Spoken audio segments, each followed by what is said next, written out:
Hey everybody, and welcome to AMC Movie Talk for movie fans. I'm your host, Ashley Mova, and this is the daily show where we give you all of the latest news from the world of movies, plus a little bit of insight into what it all means. Joining us, as always, is AMC Movie News Editor-in-Chief, John Campea. Well, greetings and salutations, everybody. Welcome to the best damn movie-related show on the planet Earth, coming to you from right here at the AMC Movie News Studios here in Burbank, California, and I am still trying to recover from that Gem in the Holograms trailer. Also, here is AMC's Christian Harloff. I got an idea. Let's do a Gem in the Holograms, except it has a skateboard as the main character. It's stupid. Also, here's AMC's Mark Ellis. Hey, everyone. I'm having a little trouble controlling the volume of my voice because I saw Mad Max last night. Woo! It's Austin Powers. Hey, guys, I can just let you know, just a little bit later in the show, we're going to be sharing our interview. We got the star of Tomorrowland, Britt Robertson, here in studio with us, and we're going to be getting to that just before we get into Mailbag. So stick around and make sure you join us. All right. With a large catalog of characters available to draw from, Fox Studios has announced that they are producing their first X-Men spin-off film, The New Mutants. The film will be written and directed by The Fault in Our Stars director Josh Boone and will most likely focus on a new set of young mutants training to use their powers. The movie will be produced by Lauren Schuler Donner and Simon Kinberg, and while no official release date was announced, Fox had previously announced a 2018 release date for an unnamed X-Men film, which could be The New Mutants. John, is The New Mutants the right direction for Fox to go in? Yes, and I will tell you why it is. Because it's flexible. As of this moment, we don't really know what Fox is doing with their X-Men universe. Like, they keep saying that X-Men Age of Apocalypse or X-Men Apocalypse, is going to be the end of that trilogy. But, people are speculating. We're speculating. Is that when they're going to reboot the universe now? Is it? We don't know. New Mutants means you could reboot the universe, or you could just continue it and you got a bunch of new youngsters kicking around. It's a really nice idea for them to go through. Now, the question that it raises, I think, for a lot of people probably is, well, what happened to X-Force? We heard Kinberg was writing X-Force and all this kind of, where did that go? I think X-Men Days of Future Past happened to X-Force. I think they weren't, I even think the studio wasn't prepared and ready for how good that movie was going to be and how well it would be received, but it is a great question. So what does this mean for X-Force now? I don't know. Does this mean X-Force is off the table? I don't know.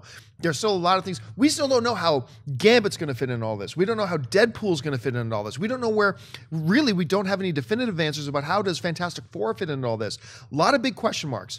But no matter what the scenario is, I feel like New Mutants fits into any of those. So I feel really good about it. Christian, what do you think? Yeah, I agree with you. I like it. What I also like about it, it doesn't feel rushed.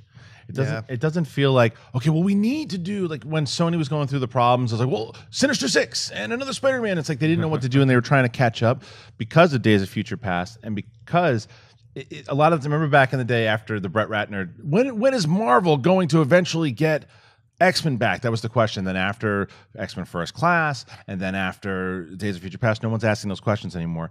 And they don't have to now, because when you see something like The New Mutants, it gives us a lot of potential. Because like you said, with this new with the trilogy ending, that doesn't mean that they might not want to continue other storylines that develop in Apocalypse.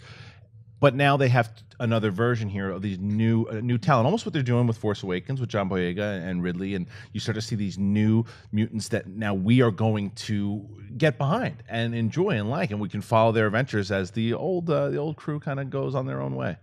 I mean, I like it, but it's also inevitable. So it doesn't matter what we think, because the mutants that we know and love are going to get old, and the people playing them aren't going to want to be playing them anymore. They're going to want to go on to other things. So as a fan of this series, of this franchise, you're going to have to get new mutants in there at some point. That's what the movie's called, and they proved they can do it successfully when they did X-Men First Class, because not only was that rebooting from the X-Men Last Stand and picking up where that left off and actually doing a much better job of showing us the universe that we love, but they also showed us a B team of mutants. That we didn't need Cyclops and Wolverine and all these other people that we already see in movies, that we already love, that we know those people. You can introduce new characters, so it's a smart move. Now, are there going to be people from X-Men that are going to be in here? Or, excuse me, people. It's mutants. My bad.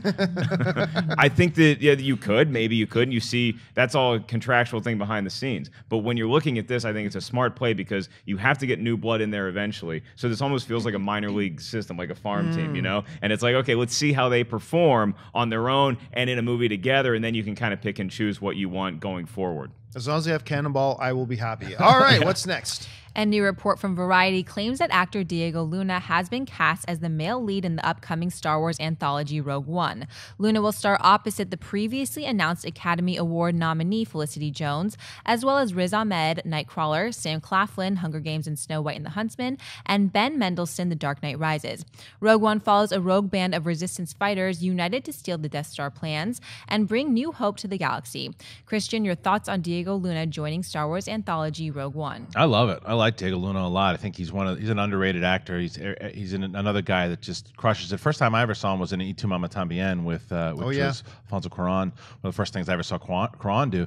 He just adds to what Gareth Edwards and team are doing with Rogue One. And what I also like about it, hearing Gareth Edwards talk about how this is Star Wars and this is a war film, and from everybody they have involved, this is a war film. And to have this guy added into this troupe, it reminds me of like Aliens or like Predator or something in the Star Wars world, to where they're going to have to be doing this mission, this war film. So with him and Claflin and Mendelsohn, they have a really nice little, and they're not overpowering it with star power, it's acting power. So I'm on board. You just completely, said exactly what's on my mind about this. They are overloading this thing with talent as opposed to star power. And that is so reminiscent of what George Lucas did with the original Star Wars films. I mean, yeah, they went out and got, let's get the guy from Bridge Over the River Kwai. Yeah, they did that. But everybody else was like either no names or very little no name. There's not a lot of average moviegoers who are really familiar with the name Diego Luna. And I think that's great, because they're going to know it now. Oh, believe you me, after 2018 or 2017 or 2016, they're going to know that name. A lot of them will know Felicity Jones, all the Oscar buzz. There's a lot of talent in this. I like the way they're going. This feels good to me, so for me, it's a buy. This is a huge buy for me, and not just with Diego Luna. This isn't even buy and sell, and I'm buying it. I think he's, I bought it because you bought it. I know. I started the domino chain. Did I miss something, guys? Yeah. Christian didn't buy it. The internet's going to set on fire. Not only do you have Diego Luna in this cast, the name that stuck out to me was actually Riz Ahmed, who was in Nightcrawler and was fantastic as Rick, as the intern. He was one of the best parts of that movie, in a performance that Gyllenhaal should have been nominated for. This other kid, he went toe-to-toe with him, and he was really fun to watch. I think he's going to be great in here as well. Ben Mendelsohn, obviously, we're excited. I'm watching Bloodline on Netflix right now. That guy crushes everything. But the casting of Diego Luna, again, Star Wars is a film series that makes stars. It doesn't necessarily import stars into their universe. Even though we saw Liam Neeson and Samuel L. Jackson were the biggest stars at the time that had been in a Star Wars movie, and I like that we're going back to people that have talent that we've heard of but aren't stars yet. Star Wars will make you that. All right, now, folks, we have reached that part of the show for buy and sell. In front of her, Ashley's got a few other items in the world of movie news. She's going to run them down. Then Mark, Christian, and I are simply going to say whether we buy it or sell it. So, Ashley, what do we got? As many of you know, director Simon West, who helms such films as Tomb Raider, The Mechanic, and Expendables 2, is currently busy developing a remake to the 1958 horror classic The Blob, and according to reports, he's now found one of his lead performers. Samuel L. Jackson has joined the cast and will play a biochemistry professor attempting to thwart the otherworldly predator discovered deep within the earth that threatens the world. Mark, buy or sell Samuel L. Jackson joining The Blob? It's a very cautious buy here, because The Blob is just one of the, you still hear The Blob, and even though it came out long before any of us were born and any of our parents were born, in some cases, it still is that classic horror thing. It's like, oh, there's this blob that's coming towards us. We should see that on the big screen again. Now, the casting of Samuel L. Jackson is of concern to me. He's a fantastic actor, but I want to see this being taken more seriously. I don't want it to be this silly over-the-comic, I don't need to see Samuel L. Jackson saying, we need to get this mother effing blob up this mother effing plane. What are you talking about? I'm walking out if he doesn't do that. I don't want to see that. I want to see it taken with some sort of seriousness. I want it to be better than Snakes on a Plane. I don't want people just going in there just for a good hoot. I want it to be actually a scary, terrifying film. Christian? I'll cautiously buy it as well. And the reason I think I'm buying it is because of Kingsman. Because when I saw Sam Jackson cast in that role, I'm like, this is just basically the concerns Mark just had that you were worried about that it could turn into. And even though there was a bit of silliness, though, it worked in how Samuel Jackson portrayed his character in Kingsman. So not that this character is going to be the same, but it's just when I'm worried it's going to be. I mean, because look what he did with Jurassic Park. Jurassic Park, it was a long time ago. He wasn't Samuel L. Jackson yet, though, too. So it could either be that, or it could be Deep Blue Sea, or it could be Snakes on a Plane. There's so many versions of Samuel L. Jackson you can get. But it's Samuel L. Jackson, so I'm always excited to hear that he's going to be in a movie. But I'm with you, Mark. It's just a matter of what version of not only him but the tone of the movie. But I'm going to buy it because it's Samuel L. Jackson, man. I am going to buy it with the asterisk that it's what I'm hoping it's going to be. Yeah. I want this movie to be a horror movie. I want it to be a horror movie. And if it's a horror movie, I believe Samuel L. Jackson, look, it wasn't a great film, but 1408 was, I thought he showed some things in that even though it wasn't a great movie. John Cusack? Yes. That I thought the way he lifted the film with those elements, right? When he wants to play it that way and not be not be his character from Pulp Fiction, then he can be really effective. And if that's the way they're going, I'm going to be really happy. If they go a little bit slapstick, and look, this is coming from the director who did The Mechanic, Expendables 2, and Tomb Raider. There is a good likelihood then that this is going to be a little more silly action, probably get this mother effing blob off my mother effing planet. I don't know that line. I hope it's not. But I'm going to be open-minded to it. But I'm going to believe in all my naivete that it's going to be a horror film. He's going to play this deep and dark. And if it is, I think it's going to work. So I'm going to give it a buy. I'll tell you what, though. If they do go in that direction, because you're right, because it's Simon West, it most likely will be the action kind of some comedy involved as well, too. But if it's fun, then I'm okay with it. If it's not, I don't want Piranha 3 Double D where they're trying to be fun, have a B movie over B movie. Yeah. No, but if it's fun, if you walk out going, you know what, it was silly and ridiculous, but I had a good time with it, then I'd be okay with it. Lots of different ways this film can go. All right, what's next? The first trailer for the upcoming Robert De Niro and Hathaway film, The Intern, has just hit the web. Written and directed by the Oscar-nominated Nancy Meyers, Something's Gotta Give, It's Complicated, The Intern stars De Niro as Ben Whitaker, a 70-year-old widower who has discovered that retirement isn't all it's cracked up to be. Seizing an opportunity to get back in the game, he becomes a senior intern at an online fashion site founded and run by Jules Austin Hathaway. John Byer saw the trailer for The Intern. This is one of those films that, from the moment we first talked about this movie, probably a year ago on AMC Movie Talk, and really over the year I thought, I can't remember what my initial thoughts of it were, but over the past year I remember it's been quite negative. It's like, this is going to be a schlocky kind of thing. A surprise, I'm going to buy it. I like the trailer. To me, it had heart. It really did. And I'm suddenly fascinated by this Robert De Niro character. Because what I thought it was going to be was just some schlub, 69-year-old, I'll try to get into the thing. But the trailer, and that might be what it is, but the trailer to me, what I got out of it was, I think he was actually probably pretty damn successful, and just he's at a stage in his life where he needs to try pushing himself, trying new things, compromising himself, and that can be a really good way when you're pushing your own boundaries. I felt it had heart. Could this very quickly go south? I have a feeling it could. But I got to admit, I've enjoyed the trailer. I got to give it a buy. I wish the trailer came out last week, because then I could have bought it and given it to my mom for Mother's Day. Like, you put Nancy Meyers' name on it, my mom's going to love it. And this looks like one of those kind of films, like she made It's Complicated, Something's Gotta Give. When you watch this trailer, though, it's Robert De Niro. He's in a comedy, but he's not doing that Robert De Niro from Meet the Parents. Yeah. He's not playing, whatever, the guy who hated Greg Fokker in that. He's not trying to be the tough guy. He's not trying to impose his will on Anne Hathaway. He's coming in there, and he's like, it felt real to me. And that's what I liked about the trailer. And I'm sure it's going to be really funny. You also have Nat Wolff, who popped up in the trailer, and Adam Devine, who popped up in the trailer. So I think there's going to be a lot of comedic moments in here. Him and Anne Hathaway, I think, are going to play off each other very well. So, yeah, I'm going to give this a buy. I'm going to buy it. I'm going to buy it because it for what you said, it had heart. What you said, the cast, it looked like it combined the nice elements of comedy, not over-the-top comedy, but a lighthearted comedy. It felt warm. I like to see Anne Hathaway now basically playing a version of The Devil Wears Prada. Now she's the boss, but she's kind of cold, but De Niro's going to be the one who warms her up and teaches more about life. He's going to wind up teaching her. There seems like there's some paint by the numbers, but it also seems like a movie. It also seems like a movie that Cameron Crowe could have done as well too. When you're watching the trailer, I think you're absolutely right. I never even thought of that. Like when you're watching it, but Nancy Meyers is doing it. It was a trailer to me that I really want to see that movie. It looks like a movie that'll probably pop up in I think when's it coming out? October, November? I'm not sure, but it looks like an October, November. It could be one of those movies you walk out and go, I really enjoyed The Intern. And like you said, De Niro to me. You got what he's coming on. Sometimes De Niro can just go in there and, it's just De Niro. You give him a round of applause because it's De Niro. But Silver Linings Playbook. Yeah. I think that it could be because he had some comedic elements in that too. with dramatic chops. And when I he think wants to bring it, he can bring it. De When he Niro. doesn't, man, can he mail it in? Yeah, but when he wants to, he's still De Niro. This doesn't look like mailing it in. This looks like De Niro. Nobody performance. mails it. Nobody walks that letter to the mailbox like Robert Put it De in. Niro. Put it in there. All right, what's next? According to The Hollywood Reporter, Sony Pictures is developing a remake of the 1996 supernatural film The Craft.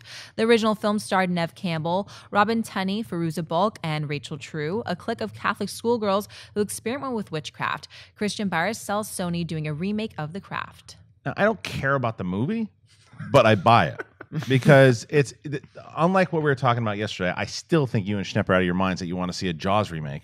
But I can understand. Say what? But I got to watch yesterday's AMC Movie Talk. But I can understand to where you could do a remake here of The Craft and add some new elements to it, add some new up and coming actresses that are and maybe because the first Craft was pretty creepy too.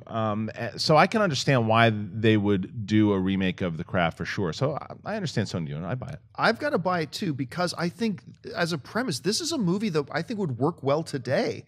I think you could really make this type of a concept and make the movie and make it work, and I think people would enjoy it, and I think it would get an audience, and I think it would. Now, I want to highlight here, there is a difference between saying I'm okay with a remake of Jaws and actively wanting them and petitioning them to go out and make a remake of Jaws. But I'm totally good with this because, honestly, I don't care about the original. I really don't, but the premise, I think today's audience, it works. It's contemporary. I think it functions. So yeah, for me, it's a buy. Well, you got to remember, The Craft was Jaws for an entire generation. I'll buy. I mean, look, when you give me Catholic schoolgirls and you give me witchcraft, I'm totally going to buy that. And I think it's worthy of being updated. You could cast 4 new stars in here that are going to get some pop from the movie, from being in it. They could have a fun dynamic. So yeah, this is an easy buy for me. Am I going to care that much when it comes out? No, but I think it's smart on Sony's part. I think this is one of the right properties to reboot. You don't have to reboot stuff that was hugely successful when it first came out. People were aware of this. It wasn't a huge box office hit, but it's an interesting story, so sure. Well, you know what's interesting about it too is that Ashley had said to me too before when we were looking at the notes, she's like, so are you going to buy it? Are you going to sell it? Because she's a big fan. I'm so excited. You guys like, I guess I buy it. But I'm curious, ecstatic for this. Because you're a huge fan of it, right? I mean, I was 5 years old when this came out, and I guess it says a lot about my personality that I was obsessed with this when I was 5 years old. I watched it on repeat. I'm so freaking excited, and I think it's, I don't know, it's like girly, but at the same time, it's like creepy. So I think that that's going to work really well today. And I'm really bummed that you guys aren't as excited as I am. And I'm like, I guess I buy it. I guess. I'm like, this is so exciting. Well, hey, listen, folks, before we get to Mailbag, like I mentioned, in studio with us right now, we have Britt Robertson, star of the new film Tomorrowland, opening in AMC theaters. And now through the magic of editing, we're going to get everybody else out and bring her in. So let's talk to Britt. Hey, guys, and we're back, and we're so thrilled to be joined by Britt Robertson, star of the new film Tomorrowland, opening in AMC theaters everywhere on the 22nd. Britt, thank you so much for being here. Thank you for having me. So, hey, listen, let's start off with this. Really simple. For people who don't know much about the new film yet, Yes. What is Tomorrowland? Well, that's a big question. So I'm going to go with the small answer and say that Tomorrowland is a place where dreamers go to dream whatever they think is going to put the future into a great place.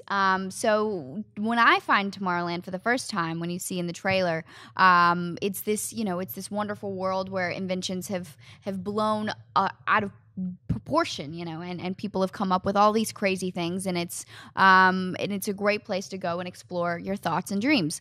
But then I find Tomorrowland again, and it's in a different state of mind. Weird. It's a weird way of saying it, but yes. But it's so accurate the way you just described it. I know. As an audience member, you'll understand when you see the movie. One of the things that I really loved about the film is your performance in it. You were fantastic. And what really stood out to me about it is that a lot of times when movies try to give us like strong, brave, confident female characters, they forget to make them multidimensional, that they're still human or they still have frailties or weaknesses. I was so blown away by the way you were able to come across as this character who is both confident and smart, and yet not immune to that sense of wild wonder and awe and fear at the same time. What was the key for you in bringing the balance between those two different sides to your character, Casey? Well, as an actor, you always want to try to do those things, even if the material doesn't allow you to explore different emotions. But I think Brad Bird was really the key, essential part of exploring all of those aspects to my character. I mean, he was really like the leader of the pack. He always told me every scene, okay, this is what I want Casey to be experiencing. So, and I remember taking that into account and being like, okay, we've had many scenes where you see me in wonder and loving the city of Tomorrowland and just wishing I was there, but maybe now I should try, you know, a choice of being afraid of what Tomorrowland could bring, or afraid of these people, you know, because she really is a real girl reacting to these things as she sees them. Now, it's one of the neat things about the film as I'm watching it is that, to me, it felt like this really interesting blend of fantasy, mystery, sci-fi, action, coming of age. It's a lot of genres. How would you, like, from a genre point of view or from a feel point of view, how would you end up describing the film now that you've had a chance to sit back and kind of reflect on it? You know, I don't like to pigeonhole it, but I heard Brad Bird, the director, say that it's retro-futuristic. Retro-futuristic. I love that. So I kind of, I like that a lot. I mean, it's short and it's sweet and it sort of defines the movie, but it doesn't just define it as one thing. Now, one of the things this movie completely relies on a lot is the chemistry between the characters. You know, you got yourself, you have the older guy who's been there before, you have this young mystery girl, and the chemistry between the three of you has to work. If it doesn't work, that's so much of the movie and it falls apart. What was the chemistry like, or what was the key for you guys to have that chemistry on screen work so well? Well, being comfortable with one another. You know, Raffi and I trained for a few weeks. Raffi, who plays Athena, the young mystery girl, as you put it. We trained for a few weeks before we started shooting, so we became very comfortable with each other early on. And with George, you know, I think he's used to working with kids at this point, so not that I would consider myself a kid, I would consider myself an adult, but I became very childlike on the movie, so he worked with us, and he made us laugh, and he was entertaining us. He didn't shun us, you know? So I think just the comfortability, it helps.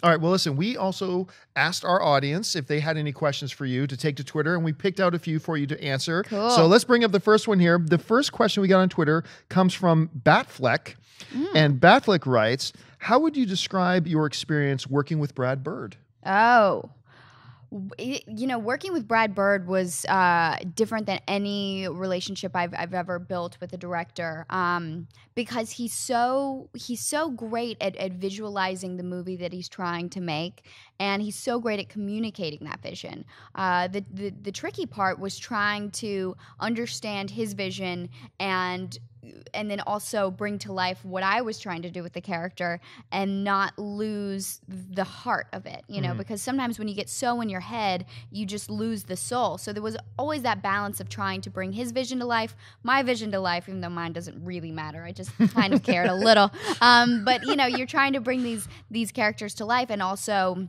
not lose the heart and stay good at the technical stuff. So our relationship was great because he was so patient with me, and I adore him, but it must have been hard for him during moments for sure. All right, let's move on to the next one. The next one comes from DVS, and DVS is asking, you are in an upcoming sci-fi epic, Tomorrowland, and it got me thinking, what is your favorite sci-fi film of all time? We just talked about how it's such a great mixture of mystery and sci-fi and everything, but what would be your favorite sci-fi film? I don't know that I would say favorite, because that's big talk for me. But I'd never seen Minority Report before. Oh, wow. And that's like an incredible movie. Yeah. So that's one of those movies where I get jealous of somebody who hasn't seen it yet because they get to see it for the first time. You want to experience it again. Yeah, yes. I get that. Now that I've seen it, I feel that way about other people seeing it. Yeah, I love that movie. All right, let's move on to the next one. This one comes from Gabriel Judaro, who writes, would you ever do a Star Wars movie or a superhero movie? Yeah, yes to the Star Wars movie. The superhero movie would be tricky. I don't know that I could pull that off. Not quite yet. I need some like guns, and I need to get better with like my movie star run, you know. I need to be more superhero and less human. So don't sell yourself short. I saw you do some action in this movie, and you do quite well. It's the cheap stuff, because I still get to play like a high school kid, so it's like I'm running, but I still get to act like me. Yeah, but not. I don't know. The Star Wars thing's cool though. That's a cool idea. Let me ask you this too, because I have to imagine being an actress in this town and in this industry, you get handed a leading role of a major studio film like Tomorrowland with a director like Brad Bird. That has to come along with its own set of pressures and stresses. Then you're told, oh, by the way, you're leading this film, and one of the guys you're going to be carrying is George Clooney. What was that like for you? Like to know I'm leading this film that happens to have this iconic legend in it with me. Well, what's great about having George is you can pretend like you're not carrying the movie, because George, he has this real presence about him, and it's not like he controls the set, but he's so professional, and people love being around him so much. It feels like his movie even when it's not. So I really just tried to take his lead and follow him, I just observed him a lot, and I saw how he would interact with people and just the way that he handled it all. So there was a lot of pressure, but you gotta take those things in stride, All right, well, let me wrap this up by asking you this. So it's the 22nd. AMC audiences are heading out to the theater to go see this movie. Why are they going to love Tomorrowland? Well, I think that they're going to love seeing a different spin on the future, because this movie definitely gives a different spin on the future, and it handles the future in a different way than we've seen before. But more than that, I think it's going to be a fun ride for audiences. I think they're going to love all the action sequences and the characters and the story and the technical aspects of it. And visually, it's really beautiful to watch. It really is. Claudio Miranda, who was the DP on the film, is like ace. He really did a phenomenal job. And I'm not just saying that because I'm in it. So yeah, I think people will love to watch it. I hope they do. I hope you guys enjoy the movie.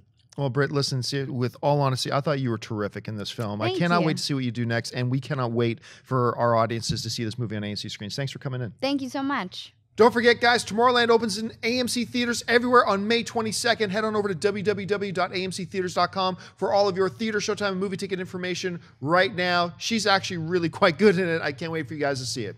All right, now it's that time of the show for Mailbag. Listen, if you've got a topic or a question you'd like us to address on the show, you can email us anytime at amcmovietalk@gmail.com. So, Ashley, what's in the mailbag today? Peter Garcia writes, "Hi guys, love the show. My question is, since William Hurt is making an appearance as Thunderbolt Ross, what are the chances that J.K. Simmons could make a return as J. Jonah Jameson? Keep up the good work." There's two ways to answer that. The first way is understand that the addition of William Hurt as Thunderbolt Ross has no bearing on it whatsoever, because William Hurt as Thunderbolt Ross is already in the Marvel Cinematic Universe. He's already played the role. A lot of people forget that Hulk movie is in this continuity. That is a part of this Marvel Cinematic Universe. Just because they swapped out the actors who's playing the Hulk, that's still the same Hulk. So that's the same universe. J.K. Simmons is J. Jonah Jameson. While I am very up and on for him coming back to play J. Jonah again, I think that would be great. That Spider-Man, that J. Jonah, was in a different cinematic universe than what we got going on now. I think it's very unlikely that he comes back or that they go to get him. But damn, if he did, it'd be one of the very few times I would ever say it's okay to get one of the original actors for a reboot. Normally I'm like, no, if you're rebooting it, just rebooting it. I'll make an exception for J.K. Simmons as J. Jonah. Christian, how would you handle it? I agree with you, because normally you'd be like, well, that's going to be confusing to people if he shows up, because it's like, well, wait, is the Tobey Maguire thing canon then? Is that part of the universe? But he's so good. And he's talked about interest yes, he has. In doing it again. I wouldn't be surprised if they actually go after him again, because he looks exactly like the J. Jonah Jameson from the comic books. And yeah, you can make a lot of people look like it, but he embodied him. He embodied him. He looked, everything about him was, that's the guy I remember in the comics and the cartoons and everything. That's him. And I just think because of just winning the Oscar, and it would make sense to get him. I hope that they do. I'm going to be optimistic and say I think they might go after him. Yeah, I can't say that it's likely that it's going to happen, but I think it should happen, definitely. And I think there's a good chance, if we as a collective society can just make a pact for this one time to not be like, oh, is this going to be canon? Like now, is it like what John was saying, the fear. If we can all just shut up on the internet and just let this guy be J. Jonah Jameson in the movie, that'd be awesome. It is unprecedented, though. This would be like if for Batman v Superman, they brought back Billy D. Williams as Harvey Dent. Like, you're going that far back. You're going 2 generations ago. So it's never happened before. This would be the time to break that mold. All right, what's next? Joey Jeffers writes, "Why didn't Mel Gibson play Max in Mad Max Fury Road?" Because the role was not for a 60-year-old Mad Max. It's that simple. It comes down to one thing we say all the time. The actors are there to serve the characters. The characters are not there to serve the actors. This movie called for Mad Max to be of a certain age and whatever, and Mel Gibson wasn't it. I mean, I'm sure there are a million reasons why Mel Gibson was not Mad Max in this particular Mad Max film, but all those are irrelevant because it didn't call for a 60-year-old Mad Max. I don't know. You saw it last night, actually. You just saw it for the first time last night. Why wasn't Mel Gibson Mad Max? I think timeline. I think because this movie takes place in between Road Warrior and before Thunderdome. And that doesn't call for a 60-year-old Mad Max, like you said.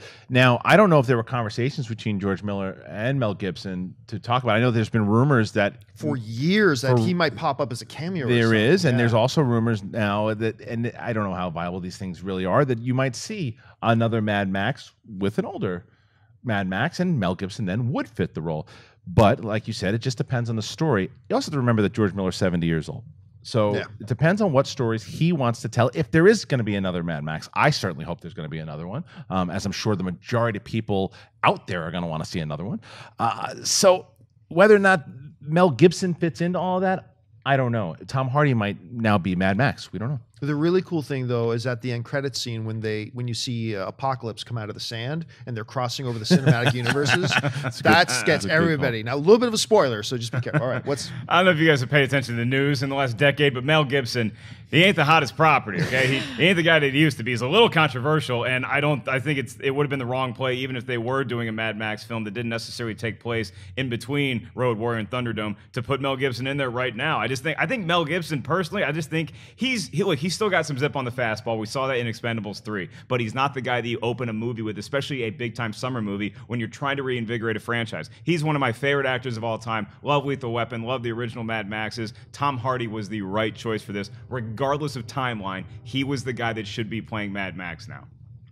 All right, well, that'll do it for us, folks, for this installment of AMC Movie Talk. Thank you so much for joining us. Listen, don't forget, lots of great films playing at AMC Theaters right now. Head on over to www.amctheaters.com for all of your theater, showtime, and, of course, your movie ticket information. If you want an audio-only version of this episode, look in the description below, and you'll find a link to our podcast feed. And most importantly, subscribe to this YouTube channel. Stay up to date on all the great shows happening here at AMC Movie News. I want to thank, first of all, the guy sitting at the table with me, sitting over here, Mr. Mark Ellis. Mark, where can people find you online? You guys can find me auditioning for Schnepp and Campia's Jaws remake. Man, can't wait to be in that. I'm going to be at the Ice House in Pasadena, California, doing stand-up comedy this weekend, Friday and Saturday, 5150 Ellis online. Sitting over here, Mr. Christian Harloff. Christian, where can people find you? Well, Twitter and Instagram at Christian Harloff. And make sure you watch AMC Jedi Council every Thursday. Make sure you hashtag AMC Jedi Council. Get your questions on the air.